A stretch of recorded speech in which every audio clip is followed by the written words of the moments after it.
여러분 안녕하십니까? 반갑습니다. 오늘도 하나님의 말씀을 함께 보겠습니다. 오늘은 역시 그리스도의 침례식에 대한 제목으로 세 번째 시간이 되겠습니다. 그리스도의 침례식이 우리를 위해서 너무도 중요한 그 의미를 갖기 때문에 연거푸 세 번에 걸쳐서 그 의미를 살펴보고 있습니다. 오늘은 대쟁투 차원에서 보도록 하겠습니다. 하늘에서 시작된 이 사탄과의 전쟁이 하나님께서 이제 이 지구에서 진행이 되어 왔고, 이제 마지막 때가 되어서 더욱 치열하게 전개되고 있습니다. 하늘에 갈 사람들은 죄로부터 구원을 받아야 하고, 죄로부터 구원을 받는다는 것은 죄와 싸우는 것을 의미합니다. 그리스도의 능력이 아니면 아무도 죄를 극복할 수가 없습니다. 그리고 죄에 대하여 패배한 사람은 영생을 얻을 수가 없습니다. 반드시 그리스도를 힘입어서 죄를 극복하는 경험을 생활 속에서 가져야만 되는 것입니다. 대쟁투는 우리에게 생명이 걸린 중요한 주제가 되겠습니다.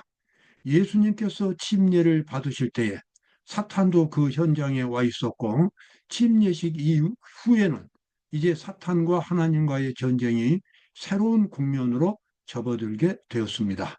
오늘 그 내용들을 살펴보면서 우리가 어떤 자세로 싸워야 하는지 함께 보도록 하겠습니다. 그리스도께서 침례를 받으시다. 그리스도께서 침례 요한에게 침례를 받으시려고 몸을 맡기셨을 때 사탄은 그 군중 속에 있었습니다. 사탄이 그 모든 광경들을 지금 보고 있는 것입니다. 그는 맑은 하늘로부터 터져나오는 번갯불을 보았습니다. 예수님께서 침례를 받으실 때에 하늘에서부터 번갯불이 번쩍하고 쏟아졌고, 그리고 하나님의 음성이 들려왔습니다. 그는 여호와 하나님의 신비한 음성, 하늘에 울려 퍼지면서 끝없이 메아리쳐 가는 벼락 소리 같은 큰 소리를 들었습니다. 그 소리가 무엇이었습니까? 이는 내 사랑하는 아들이요 내 기뻐하는 자라고 하는 하나님 아버지의 음성이었습니다. 수많은 그곳에 참석한 많은 사람들이 그 소리를 다 알아듣지 못했지만 사탄은 예민하게 그 의미를 알아차렸습니다. 그가 지금까지 지상에서 해왔던 전쟁이 이제는 새로운 차원으로 더 치열하게 전개되리라는 것을 사탄은 알게 되었습니다. 이 세상에 군림하는 사단의 왕국이 이제입니다. 이제가 이자가 빠졌죠. 이제 이 세상에 군림하는 사탄의 왕국이 투쟁을 겪을 때가 된 것이다. 그의 권한이 물리쳐질 것이며 그의 권세는 무너질 것이다. 이 세상을 지배하고 있는 사탄의 권세가 이제는 예수 그리스도에 의해서 무너지게 될 그런 시간이 되었다는 것을 사탄은 알고 있었습니다. 자기가 지금까지 지상에서 누리던 왕권이 이제는 큰 타격을 받게 될 것이고, 이전과 같이 강력한 그러한 힘을 발휘하기가 어려울 것이고, 마침내는 그가 사라지게 될 것이라고 하는 것을 이 침례식에 참석했던 사도 요한은 그것을 깨닫게 되었습니다. 그러나 마음에 큰 위기를 느꼈을 것이고, 그의 마지막 대투쟁을 위해서 온 힘을 쏟아 부어야 할 그와 같은 시간이 됐다는 것을 그는 알아차렸을 것입니다. 그는 그때 만약 자기가 그리스도를 정복하지 못하면 자신의 세력에 어떤 제한이 가해질 것이라는 사실을 확신했습니다. 선악간의 대쟁투에서 이제는 그리스도께서 의로서 하나님의 사랑으로서 악을 물리치는 그와 같은 전쟁을 치열하게 전개하실 것이고, 만약에 그리스도께서 사탄에 대해서 승리를 거둔다면 하나님께서는 공의의 입장에서 사탄의 그 세력을 제한시킬 것이라고 하는 것을 사탄은 알게 되었습니다. 그래서 그는 이 전쟁을 결코 지나칠 수가 없었습니다.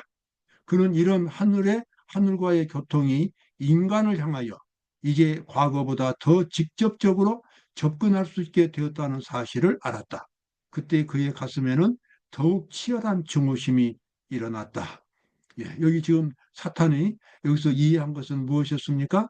이제 십자가 이후 예수님께서 이 구속 사업을 시작한 이후로는 하늘과 죄인들 사이에 더 밀접한 관계가 맺어지리라는 사실입니다.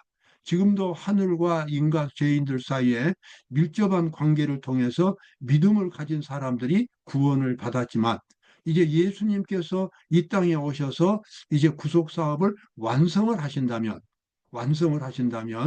더욱더 인간과 하나님과의 관계가 더욱더 튼튼하게 맺어질 것을 사탄은 알았습니다. 그래서 그의 사탄의 본성, 증오심이 더욱 치열하게 그의 가슴 속에서 일어나게 되었고 끝까지 발악적으로 하나님의 사업을 중단시키고 죄인들을 구원받지 못하게 만들리라고 하는 그의 결심이 그의 마음속에서 더욱 굳어지게 되었습니다. 역시 같은 에어너신 성서 주석 5권 1077쪽이지요. 그는 자신의 번영과 그 모든 것들이 그리스도의 그리스도의 그에 대한 그의 유혹이 얼마나 성공하느냐에 달려 있다는 사실을 알았다. 이제는 그가 온 힘을 다해서 그리스도를 공격할 것입니다. 그가 만약에 실패한다면 그의 왕국 전체가 무너지고 그의 존재도 사라지게 될 것입니다. 그런데 그가 만약에 승리한다면 지상에서 그의 왕국은 견고하게 서리라는 것을 알았습니다. 그래서 그는 여기서 이제 다시 한번 굳게 결심을 하게 되었지요. 자, 선지자의 왕 585쪽입니다. 그 이름이 어린 양의 생명책에 기록된 모든 영혼에게 투쟁이 반복됩니다. 결정적인 원수의 저항을 일으키지 아니하고 하나님 가족으로 받으신 바 된 자는 한 사람도 없습니다. 아주 중요한 기별을 이 인용구는 말해주고 있습니다. 그 이름이 어린 양의 생명책에 기록된 모든 사람들, 하나님의 백성으로 등록된 사람들입니다. 예수 그리스도를 믿고 구원을 경험한 사람들입니다. 그 사람들이 이제 그 사람들의 이름이 하늘 생명책에 기록이 되어 있습니다. 그런데 그 사람들이 지상에서 치열하게 투쟁을 벌이게 되는 것입니다. 여러분, 이 죄인이 하나님을 믿고 구원을 받는 데 있어서는 반드시 두 개의 과정을 거쳐야 합니다. 첫 번째 과정은 뭐냐면 죄인이 예수 그리스도를 믿어서 하나님의 용서를 받고 새로운 생명으로 거듭나는 첫 번째 과정입니다. 이것을 믿음으로 우리는 받을 수 있습니다. 누구든지 예수 그리스도를 믿고 자신의 마음을 진정으로 하나님께 바친다면 하나님께서는 성령을 통해서 그 사람 마음속에 새로운 생명, 새로운 정신을 만들어 주십니다. 예수님은 이것을 거듭남이라고 말씀하셨습니다. 이 거듭난 생명은 죄를 미워하고 죄를 싫어하고 하나님의 법을 사랑하는 아주 거룩한 생명이 됩니다. 예수님은 그 생명을 만들어 주셔서 모든 죄인들이 하나님을 믿고 순종함으로써 거룩한 백성이 될 수 있도록 하셨습니다. 그래서 누구든지 주 예수를 믿으라. 그리하면 너와 내 집이 구원을 얻으리라. 아무리 죄가 많은 사람도 예수님께 나와서 진정으로 믿음을 고백하면 그리고 하나님께 자신을 온전히 맡긴다면 그의 마음속에 신비한 생명의 변화가 일어나게 됩니다. 우리는 그것을 거듭남이라고도 말하고 죄의 도말이라고도 말합니다. 이것은 아무런 제한이 없습니다. 아무리 죄가 많은 사람도 예수님께 나와서 진정으로 자기의 마음을 고백하면 그는 새로운 사람으로 변화를 받게 되는 것입니다. 이것이 첫 번째 단계입니다. 그러나 죄인의 구원은 이 첫 번째 단계만으로 다 끝나지 않습니다. 이제 두 번째 단계가 기다리고 있습니다. 그 두 번째 단계는 생활 속에서 죄를 극복하는 경험인 것입니다. 이제 지금까지 그 죄인이 살아왔던 그 생활은 죄인의 생활이었습니다. 이기적이고 자기중심적인, 그래서 영원한 생명을 누릴 수 없는 그 같은 죄인의 속성을 가진 그러한 죄인이었습니다. 우리는 이것을 옛사람 자아라고 부릅니다. 이 자아는 영생을 누릴 수 없습니다. 그런데 이제 그 사람이 하나님을 믿고 이제 예수님께 온전히 자신을 맡김으로써 새로운 생명이 이제는 만들어졌습니다. 새로운 생명은 하나님의 법을 즐거워하고 거룩한 사상을 담고 있습니다. 그런데 이 두 개의 생명이 이제 공존하는 것입니다. 이것이 그리스도인의 모습입니다. 예수님을 믿고 변화받았다고 해서 죄의 경향이 없는, 죄의 세력이 없는 천사처럼 그렇게 사람이 변화되지 않습니다. 이 두 개의 생명이 이제 같이 마음속에 있는 것입니다. 그러면서 끊임없이 투쟁이 일어납니다. 여기 나와 있는 말씀이 바로 그 투쟁입니다. 그 이름이 어린 양의 생명책에 기록된 모든 영혼에게 투쟁이 반복된다. 결정적인 원수의 저항을 일으키지 아니하고 하나님의 가족으로 받으신 바 된 자는 한 사람도 없습니다. 투쟁에서 그리고 반드시 이겨야만 되는 것입니다. 죄에 대해서 굴복한다면, 죄에 대해서 항복하면 그 사람 천국에 갈 수 없습니다. 죄에 굴복한다는 것은 여전히 죄인 상태에 있다는 것을 의미합니다. 어떤 사람도 죄를 극복하고 반드시 승리해야 합니다. 그러므로 이 세상에서 가장 거룩한 영웅은 전쟁에서 이긴 영웅이나 세계를 지배한 영웅이 아니라 죄를 극복한 사람이 가장 거룩한 영웅입니다. 가장 위대한 영웅은 자아를 극복하고 죄를 극복한 사람입니다. 우리가 천국에 가기 위해서는 반드시 이 죄와의 투쟁에서, 자신과의 투쟁에서 자기를 극복하고 죄를 극복하고 그리스도의 정신으로 완전히 일어서는 그와 같은 승리의 경험을 반드시 가져야만 되는 것입니다. 이것이 두 번째 단계입니다. 이 두 번째 단계를 거침으로써 드디어 그 사람은 이제 하나님의 백성으로 확인을 받게 됩니다. 그런데 우리가 더 기억해야 될 것은 이와 같은 승리는 하루에만 다 맞춰지고 끝나는 것이 아니라 날마다 새롭게 계속되어야 한다고 하는 것입니다. 그리스도인이 이 세상에 살아있는 한 그의 생명이 끝나는 그 시점까지, 그리고 예수님께서 재림하실 때까지, 물론 죽은 다음에는 이제 투쟁은 없습니다만은 이러한 투쟁은 날마다 계속해서 계속되고, 그리고 어떤 사람도 날마다 예수 그리스도를 의지해서 이 죄를 이기는 그와 같은 생활을 살아야만 되는 것입니다. 이것이 바로 선악간의 대쟁투이고 우리가 반드시 치러야 할 구원의 두 번째 단계입니다. 모든 인류의 마음 가운데서 이 투쟁이 되풀이된다. 그 누구도 사탄의 공격을 받음이 없이 하나님을 섬기기 위해 악의 대열을 떠날 수가 없습니다. 여러분 꼭 기억하십시오. 그리고 반드시 승리를 해야만 되겠습니다. 자, 요한계시록 19장 11절에 보면은 예수님이 만군의 여호와로 나옵니다. 또 내가 하늘이 열린 것을 보니 보라 백마와 탄자가 있으니 그 이름은 충신과 진실이라.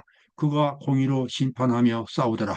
지금 예수님과 예수님의 군대, 사탄과 사탄의 군대는 이 세상에서 치열하게 전쟁을 벌이고 있습니다. 그 전쟁이 물질적인 전쟁이 아니기 때문에 우리 육신적인 눈으로는 들어오지 않습니다. 그러나 이 전쟁은 사람들 마음 속에서, 또 위정자들 마음 속에서, 세계 곳곳에서 선악간의 대쟁투는 계속해서 진행되고 있고, 하늘의 군대를 지휘하는 분은 바로 예수 그리스도이십니다. 그래서 성경은 예수 그리스도를 만군의 여호와라고 그렇게 부르고 있습니다.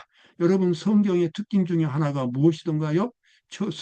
성경은 끊임없이 전쟁 용어를 사용하고 있습니다. 싸우는 이야기, 승리하는 이야기, 극복하는 이야기, 창세부터 요한계시록까지 이같이 극복, 전쟁, 투쟁 이런 내용들이 성경에 가득한 이유는 뭐냐면 우리 그리스도인들의 신앙생활이 근본적으로 죄와의 투쟁이기 때문에 그렇습니다.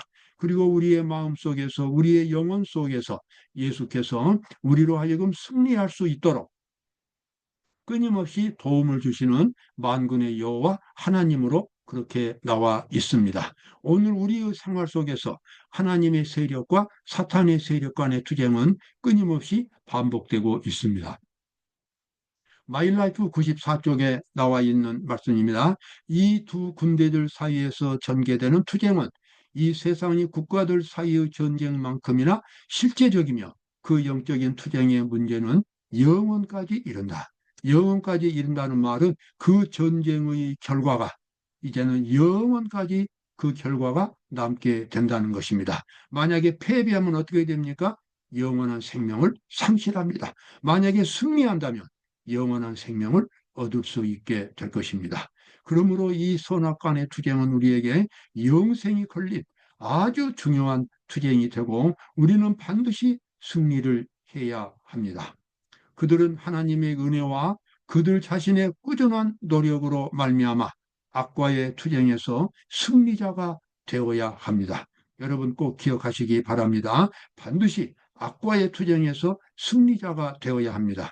이 내가 승리해야 할 가장 중요한 투쟁의 대상은 누구겠습니까? 바로 자기 자신입니다. 자기 자신을 이겨야 되는 것입니다. 옛날부터 가지고 살아왔던 그 자기 자신이 하나님과 원수편에 있는 것입니다. 하나님의 법을 지키려고 하지도 않고 하나님을 싫어하고 하나님의 법을 미워하고 증오합니다.